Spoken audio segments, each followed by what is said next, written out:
News ബ്ലാസ്റ്റിലേക്ക് വീണ്ടും. പ്രമുഖ ഡിജിറ്റൽ റീറ്റെയിൽ ശൃംഖലയായ ഓക്സിജൻ ദി ഡിജിറ്റൽ എക്സ്പേർട്ടിൽ ആരംഭിച്ച ഇന്ത്യയിലെ ആദ്യത്തെ HP മാഡ്രിഡ് എക്സ്പീരിയൻസ് സോണിന്റെ ഉദ്ഘാടനം നടി റിമ കല്ലിങ്കൽ നിർവഹിച്ചു. കോട്ടയം നാഗമ്പടം നെഹ്റു സ്റ്റേഡിയത്തിന് സമീപത്തുള്ള ഓക്സിജൻ ഷോറൂമിലാണ് എക്സ്പീരിയൻസ് സോൺ തയ്യാറാക്കിയിരിക്കുന്നത്. ചടങ്ങിൽ Oxygen CEO Shijo K Thomas, HP national head Sarath Saraswathi, HP zonal sales manager Sinesh Sreedhar, Oxygen purchase and operation vice president Praveen Prakash, Oxygen finance vice president Sunil Varghese, Oxygen regional business head Shajahan Sirajuddin, Oxygen marketing head K Amaldev, Oxygen IT head PR Sreejith, HP ASM Nitu Ravi തുടങ്ങിയവർ സംസാരിച്ചു.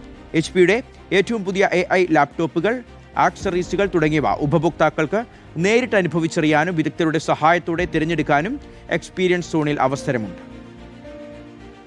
ഒരു പുതിയ laptop വാങ്ങുന്നതിന് മുമ്പായിട്ട് കൃത്യമായി അതിൻ്റെ എല്ലാ ഡീറ്റെയിൽസും മനസ്സിലാക്കി അത് എക്സ്പീരിയൻസ് ചെയ്ത് വാങ്ങണം എന്ന് ആഗ്രഹമുള്ളവർക്ക് വളരെ യൂസ്ഫുൾ ആയിട്ടുള്ള ഒരു സ്പേസ് ആയിരിക്കും ഇത്.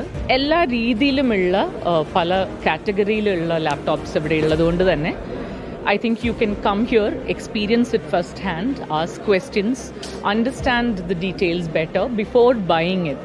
HP-യുടെ ഇന്ത്യയിലെ ആദ്യത്തെ മാഡ്രിഡ് സോൺ എന്ന പേരിൽ ഇന്ത്യയിൽ ആദ്യമായി ആരംഭിച്ച ഒരു സോൺ ഇന്ന് ഓക്സിജനിലാണ്, കോട്ടയം ഓക്സിജനിലാണ്. കസ്റ്റമേഴ്സിൻ്റെ ആവശ്യങ്ങളനുസരിച്ച് അവർക്ക് പ്രൊഡക്റ്റുകൾ തിരഞ്ഞെടുക്കാനായിട്ട് സോൺ തിരിച്ച് ലൈവ് ആയിട്ടുള്ള എക്സ്പീരിയൻസും അതിൻ്റെ എക്സ്പേർട്സും ഇവിടെ ഉണ്ടാവും. പ്രൊഫഷണൽസിനുള്ളതുണ്ട്, ഗെയിമേഴ്സിനുള്ളതുണ്ട്, ക്രിയേറ്റേഴ്സിനുള്ളതുണ്ട്. അപ്പോൾ ഇതൊരു പുതിയൊരു അനുഭവമാണ് കൊടുക്കാനായിട്ട് HP ശ്രമിച്ചിരിക്കുന്നത്.